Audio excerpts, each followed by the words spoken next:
Good morning, everyone. Thank you for being here.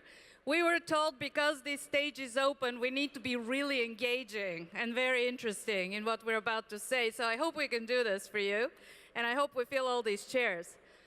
This session is about harnessing the powers of innovation and entrepreneurship to address the marine pollution crisis. We're not going to talk about how to clean up the ocean. We don't believe in cleaning up the ocean. We believe in an ocean that is clean because no plastic waste enters the waves. And we're going to talk about how to do that. And we're going to talk about what the role of innovation is, investment and industry in making that happen. So without further ado, let me invite the panelists who will participate with me in this conversation, and we will have an interesting and engaging dialogue. Please join me on the stage, Jeff Eneberi, the founder of Creolus.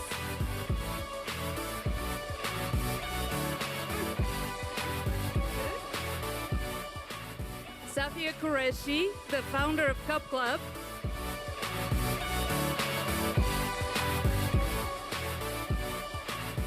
Michel Peshkam from INSEAD.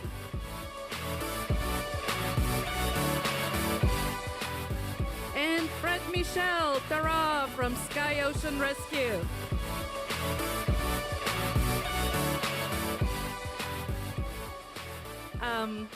So let me tell you a few words about why this distinguished panel is here to talk about plastic in the ocean. Honestly, I was surprised and floored that there was so little conversation about plastic in this conference. Plastic is a great thing to talk about. It's a problem and it's an opportunity. As you know, every bit of plastic ever made is still with us on this planet. Plastic never goes away. Plastic is also used broadly for food and beverage packaging, yet 80% of plastic pollution and plastic in the ocean is single-use and disposable plastics. Bottles, cans, lids, straws, plates, all of this is single-use and disposable plastics. In addition to being used preferentially for packaging, plastic is leaching toxic chemicals in the food and drink it contains. So when all of this goes into the ocean, it's not just inert, wasteful mass. It's actually material that leaches endocrine disruptors into the waters. So when you have a material that is so widely used, where the industry projects 20% growth year over year and about tripling of the current production levels, a material that is so cheap to use, although it's really not cheap because it's made of petroleum millions of years in the making, what do you do? How do you deal with this? How do you deal with this problem? We've been looking for years to find a material that can replace the current plastic in its price and performance characteristics. And we're here to tell you there is no such material. There is no silver bullet. There is not one material in the world that can replace plastic the way we use it today. What it will take is a number of new materials, a number of innovations along the transition towards a circular economy for plastics that will replace different applications and uses. And so this panel is going to take a little bit about what it takes. Think Beyond Plastic, my company, has been in business for 6 years. We run an innovation center for the new plastics economy. And what that means is it's a circular economy for plastics. An economy where plastics essentially represent an alternative to conventional materials. Let me see if I can actually show you my slide.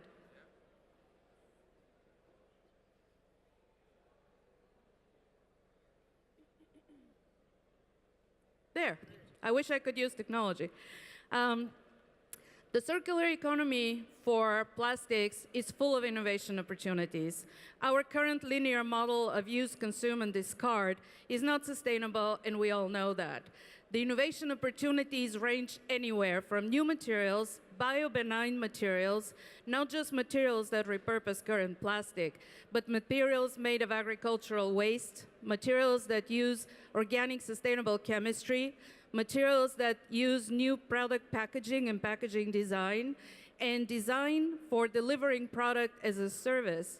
So delivering product without packaging altogether. Along with innovation opportunities around recycling and end-of-life management like sorting and tracing, The opportunities are boundless, they're endless. And the size of opportunities an intersection between two industries, plastics, which is about 800 billion, and chemistry, which is about 700 billion. So the disruption is well worth the effort, and the opportunity is there.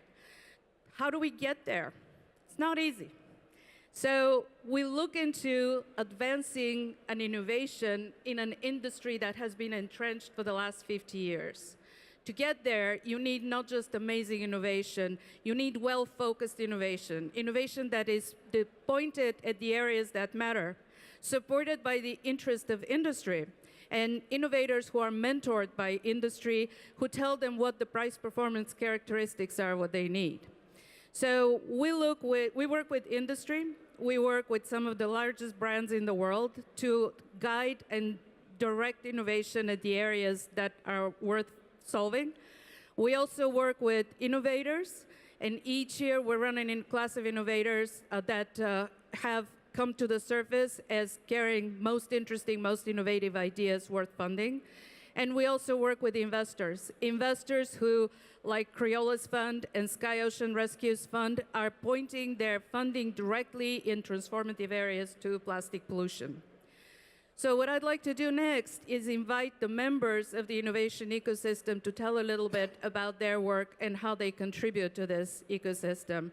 I will start, sorry Fred, I don't mean to sit on your lap. I will start with Sky Ocean Rescue. And Fred Michel, the group director for the organization and the founder, really, of the Sky Ocean Rescue Fund, directly investing into solutions to ocean health and plastic pollution. Would you please tell us, Fred, why you started the fund, why the company is working on this, and what your goals are? Thank you, Daniella. Nice to be here at Station F. It's a bit weird as a French person to speak in English in Paris on a Saturday morning, but we can live with it, I guess. So we are Sky. Sky is the biggest media company in Europe. We do broadcasting, programming. We are in 9 countries in Europe. We're not in France yet.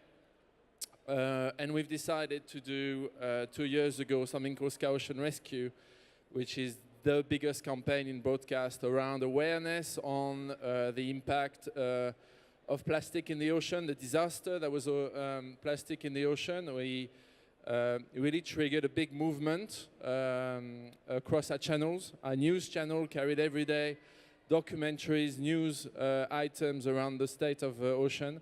And we decided as a company to not just raise awareness, but also commit ourselves. So the way we've committed ourselves, we decided to find solutions and invest in solutions. So we decided basically as a broadcaster, as a media company, to put ourselves, our voice, our platform at the disposal of startups, entrepreneurs, innovators that can help solve the ocean plastic issue. And the reason we've done that is because we think there are some very interesting, even if high risk, even if very early stage ideas that need to be supported. So what we do, we invest and we help accelerate those ideas, either pre-stage, seed or Series A. We're looking at material innovation because we think this is a very important area, as you've said, around alternative to plastic. We're also looking at responsible consumption and the circular economy. So far, the pipeline is very much around material innovation. And what we do is we invest and then we invite those startups or those innovators or scientists to come at Sky. We have 33,000 employees, big campuses across Europe, and they become part of our group and they helped. And the way they're being helped is they can trial their innovation on campus. They have access to our engineers, they have access to our business strategists. We also help them develop their products. So basically, we're really putting the machine of Sky at the disposal of those players. And we are starting to scout in France, so I'm very happy to be here. It's the first time the fund is here. We've only created the fund 6 months ago. We already made some first investment, which we've announced recently, which are around fully biodegradable bottle, which are around seaweed-based technology, you know. We're about to announce a French investment very soon, which is very interesting, which goes in the home. And I'm inviting everyone to really look at this as the first impact investment fund ever done by a FTSE 100 company. So basically, it's the first time a corporation makes the pledge to really help solve that issue. And I think what will happen in the future is that we will manage to create a model which can also go into other areas of oceans health. Oceans health is a massive theme, and maybe also in other area of impact investment, like water, like food. We are scaling up the fund. We want this fund to really make an impact. And I think the thing that I've found so far in the way the fund is being run is the key is partnerships. So we've established partnerships with National Geographic. We're going to do a huge innovation challenge across the world to find the ideas. And National Geographic brings a lot of scientific explorers, sort of expertise. We also have done a partnership with Imperial College, who are really at the front of those innovations. They have amazing approach to nurturing innovators. And we have a really good collaboration with them. And what we're doing in every market, so in Ireland, in Italy, in Germany, soon in Spain, in Switzerland, in Austria, we work also with governments and innovation agencies of governments to try to see how we can be players to help those startups and find those startups and get match fundings for them as well. So anyone who has a good idea, anyone who has a project which wants to be helped and accelerated by the Sky group, but also with all our ecosystem, because basically I think the big theme today is to create an ecosystem for innovators. It's not just solved with equity. It's solved with helping those innovators being adopted, helping those innovators to go to market and have a product that's going to get consumers. So the last thing I'd say, I know I'm talking too much, the last thing I say is that for me, the key that we do is that we put them on screen. So every entrepreneurs we have will have its story told on our screens, because we think that's the best way to help raise awareness around those innovations and also help consumers understand how they can adopt those technologies. Thank you, Fred. And Fred touched upon a point that is really important, and I can't stress enough. Investment alone is not enough. This is a very complex space, and unlike developing software for high tech, unlike developing applications that only require a computer and a bright mind, here we're talking about a material innovation base where you can test and experiment, where you can develop new materials, where you can test the end of life, develop end of life practices, but also new design and new packaging innovations. It's not easy, and it's a little bit like biotech of the previous 20 years or so, where in order to get a product that is potentially has the potential to scale, you need that innovation ecosystem and you need that support base. So Sky is offering that to some of the entrepreneurs that they invested in, and in this, it's a fantastic endeavor, and they're very lucky to have it. Our Innovation Accelerator is also offering this capacity through the Innovation Center that we operate in California and on locations in Europe and soon in Southeast Asia and in Southern Europe. So we recognize the need, we recognize the importance for all of this, and we recognize the fact that the barriers to entry in this space are very, very high. It requires qualified knowledge, a lot of expertise, and access to equipment that normally is just available in the labs of big companies. So on that note... No, I was just going to add, sorry. Yeah. I was just going to add something which is for me to continue what you've just said. I think one of the important things, this is a very new area, as you know more than anyone. And I think innovators need people to bet on them and to take risk. And so we know we can take risk because we're a big machine, we have that commitment, we have that mission. But I think it's very important in that, because this is a very specific area, ocean plastic, material innovation. And I think what I'd like to see is investors, venture funds, and other players to really take the risk on those guys, whoever they are. And because that's, from going to the labs and going to see what they produce and giving them a chance. And like you say, the journey from the 50 grams of material to a commercially viable, minimum viable prototype, we're not even talking about a commercial application yet. So on that note, let's turn to Creolus Fund, another fund comprised of, as they introduced themselves to me, lawyers, scientists, and people who run business. Tell us how you look for innovations and what excites you. Okay, it works. Hi, good morning. First things first, thank you very much, Danielle, for the invite, and it's an honor to be able to speak to you all today.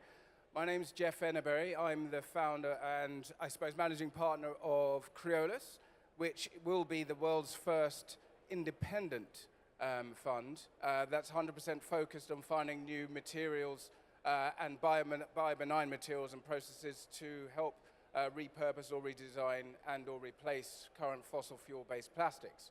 So in short, we're mid-fundraise, so just to let you know, going to your point about turning investors who are going to take the risk, we are a group of 6. We're ex-scientists. We're also entrepreneurs as well. I was one of the people that helped build a company called Just Eat, the online takeaway food business, which is now a FTSE 100 business. So we've got a team of people who understand the science, understand how to protect it, and also understand how to build a business around the technology. So we can go in at this very early stage to go and take that risk and really assist those scientists, because not all scientists are great businessmen or businesswomen. Let's be absolutely clear. It's really, really important that they have a nurturing of an idea. Somebody's prepared to take that risk, prepared to understand what they're trying to do, and that's what we're here to do. So, just to give you an idea of why Creolus, the name Creolus is actually a mashup of the Latin words creo, meaning idea, and lus, meaning light. So we bring ideas into the light. So that's what we do. So I'm a former geneticist, as I mentioned, and we think that this fund is unique because it's that mix of the scientists and entrepreneurs. But what we're aiming to do is, when we're funded, is to invest at lab bench stage, and this, we believe, will start to help the oceans. We will start to accelerate that. And our long-term vision is to find those game changers, those that we can help assist and nurture, and help big corporates, for example, so that we nurture these businesses off their balance sheet. We take the risks, we do it, and then they come into the light when they are adopted and or stand as commercially viable businesses on their own, and or are bought or partnered with some of those larger corporations such as Sky, etc. That's what we're here to do. We're here to take that risk at the very, very early stage. And just to give you an idea of what we look for, I suppose, given my genetics background and the science, the biochemists and so on that we have, we think that some of the solutions are going to be biological based. So we are super excited about seaweed. You've heard a lot about it. We think there are great opportunities around the world in this. We are one of the innovations that Think Beyond Plastics and Sky Ventures are working with. We are also, I've personally invested my own money into them. And we are looking at new ways of creating plastics out of what they call algal oils, so, the oils from the seaweed. We're looking at new types of plastics that can be made from the seaweed. And again, the reason why this is relevant for the oceans, if we get to a certain scale, as we know, there's something called bioremediation. It cleans up the waters. It absorbs CO2. And everyone talks about metrics like triple bottom line and so on. Think about for the environment. If you're growing a lot of seaweed that actually creates a material that we all use every single day, cleans up the water, absorbs CO2, there's no reason why we can't keep going with that. And it's wonderful because biology, as you know, and the earth adapts. It is a wonderful thing because it becomes a circle. And that's what we're really excited about. So to stop, the main thing is that I'll talk about methodologies and so on, the sort of metrics that we look at, because that was one of the questions you wanted us to talk about. I think the major metric that we really look at, to start off with, is that the ideas have to be potentially commercially viable. Now, we're not just talking about money, but if you think about this, everybody's heard of economic cycles. When economic cycles, if we're at the bottom of an economic cycle, people start to think, actually, I'll step away. But if you have a business that is great for the planet, but also makes money, you have a great opportunity of that being adopted. And that's what we look for. And so that's why we have all these scientists with us, because they will be able to spot this and create the roadmaps that are necessary. And then ultimately the metrics that we look at, water savings, CO2 savings, fossil fuel savings, those three things. But we have to work as an ecosystem. This is really important. This is why we work with Think Beyond Plastics, because they help incubate some of these great ideas. We will then be at the end of that conveyor belt to help accelerate those businesses afterwards by putting money in. We can't do this alone, and this is why I'm talking to Fred at some point about how we can work together, and we have to do this. The only way that we're going to get and make this change is working together, and you all know that, and that's why I'm preaching to the converted. I'm super excited about it, and I'll stop there. Well, and thank you. Thank you, Jeff. And so Jeff touched on a really important point. We're talking about metrics, and impact investment sometimes creates this wrong sense that just because you're doing something good, it's okay not to be profitable. None of us are running a charity. We're talking about disrupting, as I said, 2 industries. Each of them are about $700 to $800 billion. This is not a charitable proposition. We all want to make money. We want to pay people decent salaries. And we use the discipline of a startup to create the best company out there with a triple bottom line metric. So if we can make money doing something good instead of damaging the planet, that is the long-term goal for us. That's what we want to do. And in all of this, we talked about ideas and entrepreneurs. So I want to narrow down the conversation now about some of these ideas. It's really tough to be an entrepreneur in that space. And last year, to make this a little bit easier, the Ellen MacArthur Foundation, who is our strategic partner in the circular economy for plastics, announced a big competition for circular design and circular innovations, circular material and circular design. The winners received a cumulative of $2 million in seed funding. Safia Qureshi is the founder and CEO of one of the companies who won in that competition, and for the last 1 year has been developing her business in that space. I want Safia to talk a little bit about her challenges as an entrepreneur in that space, and also to share with us her thoughts on this emerging category that has so many investors excited, delivering product as a service, delivering product without packaging, what she thinks about this and what her experience has been. Safia? Thank you, Daniella. Pleasure to be here and in front of a business and investor environment and share some of the slides that we've prepared. Can I just borrow that? Thank you. Oh. So yes, Cup Club is a company I set up, and our focus is about design and looking at infrastructure. So what we understood was the whole plastics issue is not just plastics, it was the fact that it was getting into places where it's not meant to be. And fundamentally, that's a behavior requirement that needs to be designed in. So as a background, I'm an architect, designer, environmentalist. So I've come at this from an infrastructure perspective and a new systems thinking perspective, and set up one of the world's first returnable food packaging systems to service the drinks industry. So hence Cup. Cup Club belongs to a club model, and it's our first product category. So I'm just going to talk you a little bit through why and how we've done that. So hands up, everyone, who loves coffee? Exactly, right? But we can't say to each other, please stop having less, or please bring your own. People who do bring their own products and actually service is about 2 to 4%. That's a tiny, tiny minority. So what we found was that the market was talking about coffee first, so we've decided to start there. We all know about the problem, so I'm going to skip through. But some of the big brands that we're now talking to are all making that pledge as well, to go 100% reusable, 100% recyclable, 100% compostable. And our focus has been about trying to create a systems infrastructure service for them that helps them get there faster. So what we've started is with ubiquitous everyday products that are returnable. And when I say returnable, they're designed for hyper-durability, they're tracked with RFID, they're 100% marketable and create the artwork that the brand requires. So this is the white label product that you're looking at. It's white for a reason. We run the entire club model system behind it. So this is an imaginary, not imaginary, but this is a realistic cafe that we're servicing at the moment.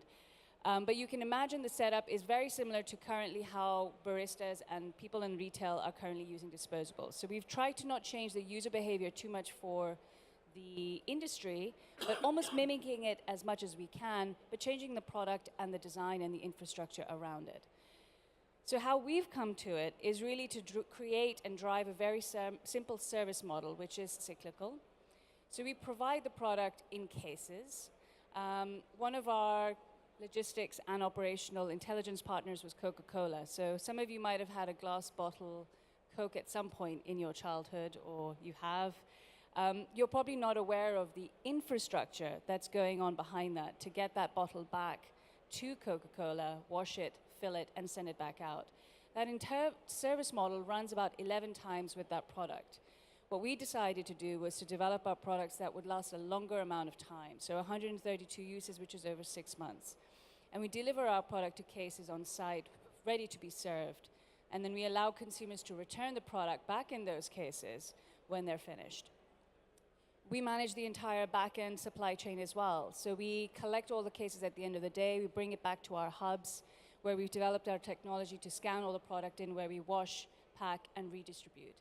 And our first, so we were talking about this with Michael yesterday, what's your capacity? Our first capacity with our first hub is 21 million units a year. So we're talking about scale, because we know that brands require scale. What we're also very wary of is greenwashing.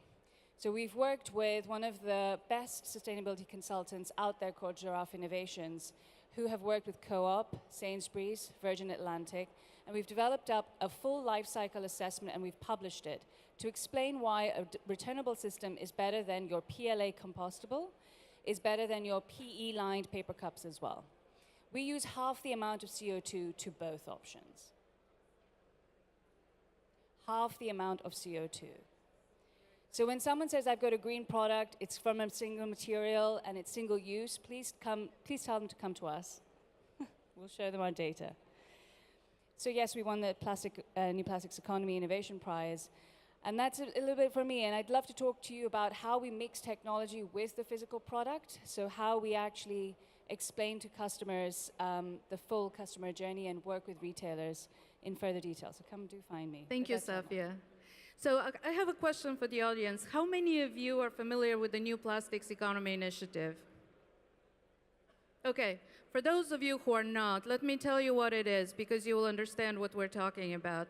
The New Plastics Economy Initiative is led by the Ellen MacArthur Foundation, who you probably know is a thought leader behind the circular economy thinking. But it is applying the principles of circular economy to the plastics material flow. So the whole concept is transitioning the use of plastics as materials, product, and manufacturing towards a circular economy model. To facilitate this transition is not an easy thing to do, because companies who are doing things today are doing it in a certain way because it's economic, because they've done it forever like this. But some of the biggest brands in the world are signing up to the New Plastics Economy Initiative. And Safia mentioned Coca-Cola. There is Colgate-Palmolive and Mars and Unilever, who already has made some huge commitments around that. So the way to transition from their current model towards these huge commitments that they're making is to filling innovation and technology gaps. It is not going to happen with a small evolutionary move from here to there. It's going to happen through disrupting some of their current models. And this is how I met Michel Peshkam, with brainstorming and ideas about how to help some of the largest businesses in the world leverage technology innovation and breakthrough technologies to fill in these gaps and transition towards a circular economy for plastics. Michel Peshkam is with INSEAD, who also is the academic partner for the conference here. And I'd love, Michel, for you to talk a little bit about your thought. You and I are both Silicon Valley veterans and dinosaurs, I should say. We've started and ran businesses in Silicon Valley and succeeded and failed with a bunch of them, which is the pathway to full success. Succeeded more than failed, but you know, we've done it. So please talk about how you see the role of innovation in transitioning towards a circular economy, and where do you think the biggest opportunities may be? Thank you, Daniella. Great to be here. Yes, we all fail forward. That's the motto for the entrepreneurship.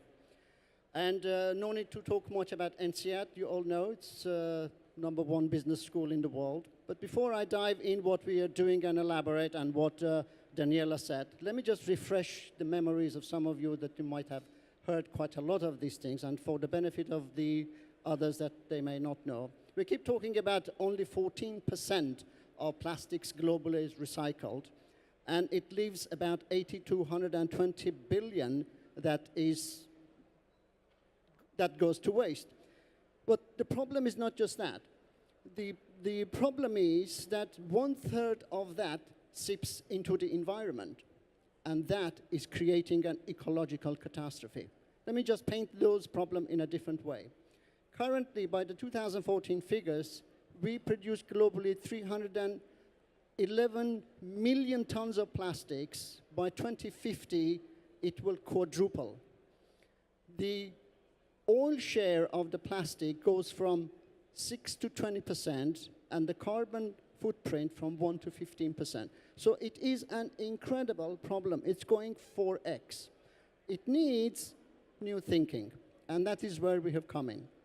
What we are doing, we are working at INSEAD, developing a framework to create a globally interconnected innovation and entrepreneurial ecosystem that is powered by blockchain and AI.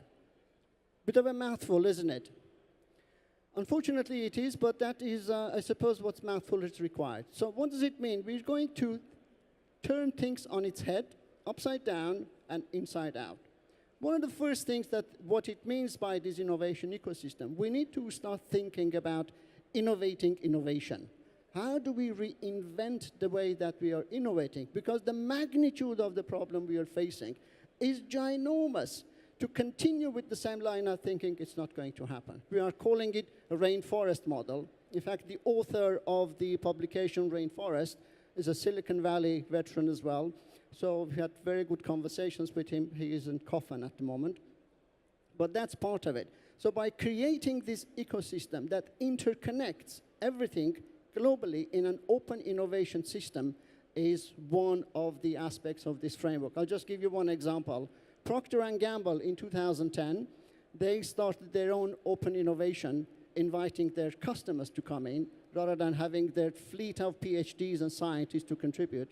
What they did, in 4 years' time, through their Develop and Connect platform, they increased their innovation by 65%, productivity by 45%, and their sales jumped by $3 billion a year. So that's just one example. What we want to do through these, engage every citizen, become part of the solution. The second thing is that we need to make some systemic changes. And what I mean by a systemic change is we need to begin to look at packaging not as a waste, but as an asset. You don't see many people walking around throwing their pennies around, do they? So why throw away your plastic bottle or plastic package? Now, if you can connect that plastic package to yourself, then you have a credit. Just think about it. Every year, on average, you can save $1,000 just for yourself. That is in your account.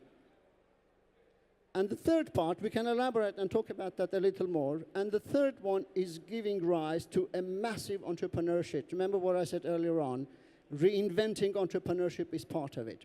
It is quite feasible, through this framework we are creating, to have 1 million startups in the next 10 years solely dedicated to solving this problem. It can be done. Just think about it. 1 startup per day per country. That's all it requires. 1 startup per day per country amounts to about 1 million startups.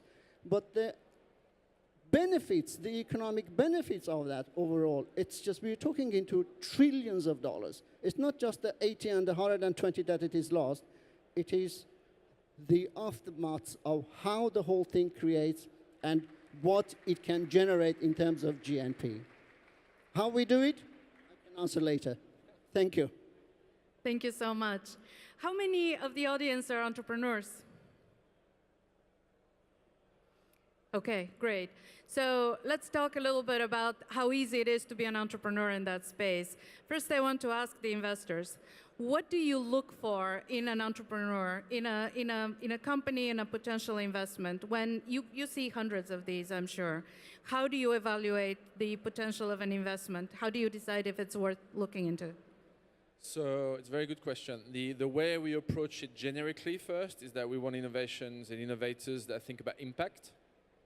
So we have a very clear impact sort of set of criteria that we want to achieve. So that's the first part. Second part, we want founders, entrepreneurs that are mission driven, that really believe in what those innovations can achieve. And then we want also to look at entrepreneurs that really have already an idea of how those innovations can develop and evolve. I.e., they have a clear roadmap in their mind, even if it's not on a sort of concrete product development stage, but they know how this technology will affect either an environment, either a community, or how it will also have a phase 1, phase 2, phase 3. For example, we've just been the first investors in a seaweed-based technology that Jess was mentioning. They're doing seaweed membrane, but they already have another product in place, in pipeline, which is a fully biodegradable coffee cup, which is going to be completely revolutionary. So that's what we want. And also the last piece is financial viability. So you said, we're not all about financial return, and we're not, because we're not making any money out of it, because it's all going back into that 25 million fund, which will grow as well. But what we want is entrepreneurs who do have a clear mindset about the financial development of their product. And Safia, what was your experience? How many questions did you get about what's your team like? What's your expertise? What are your gaps? How was that conversation with investors? Most investors just want to see sales. That's it. Sales is proof of traction. Sales is proof of product market fit. Sales is proof that your team is gelling. It's all about sales. So fundamentally, if you get sales in, you're fine. That's the bottom line, I think. Tell me if I'm wrong. It proves a lot of touch points. So ultimately, it depends which investor we've spoken to. So some investors who are more VC side have, given us a really, I would say actually a very useful toolkit to say, okay, well, we want to see these particular retailers on board before we come in, and then we'll lead. So that gives me certain milestones to go away and work with. But also from an investor, but from an entrepreneur perspective, we have customers coming to us to say, we've been trying to do this for 3 to 4 years. Can you please help us? And these are really big companies. And they're looking at a team of 8, which is a tiny startup, who's 5 months into trading. And they are putting their confidence in us to deliver something quite significant for them. And so I see that as loyalty. I see that as an incredible risk that this customer is taking on us to make something happen for them. And so what I look for is that equal loyalty in investors, that we see this as a real opportunity and we will put this risk in you. So it's both sides. So if I'm bringing in sales, I want to see the same dialogue with investors, because I could keep the company running through sales alone, but it's a real sort of drive that you will need from VCs, from big funds, to help you scale and stay ahead of the curve. So that's my little feedback. Yep. So for us, building on all of these, I think is absolutely right. One of the things, as I said, we look at early stage science. Not all scientists are great business people. And one of the things that we look for is charisma, because we're going to be working with these people over time. It's about whether we all get on, because there are going to be difficult decisions to be made. We may have to steer them in a particular way, because just as Fred mentioned, it's about a roadmap. Yes, just as Safia talked about having sales and so on, that's one option, but there may well be a few items or the markets that they haven't seen or heard about. I mean, within our team, we've got somebody who's got 50 years worth of polymer expertise. So he or she may be able to go, you might want to think about speaking to them. And if somebody's open to suggestion and happy to listen to our experience, they're the kind of people that we would invest in, because it avoids friction. And that's the thing. We want frictionless interaction so that we can move as fast as possible. There's nobody here that has time to waste. We have to move, this change has to happen now. Thank you.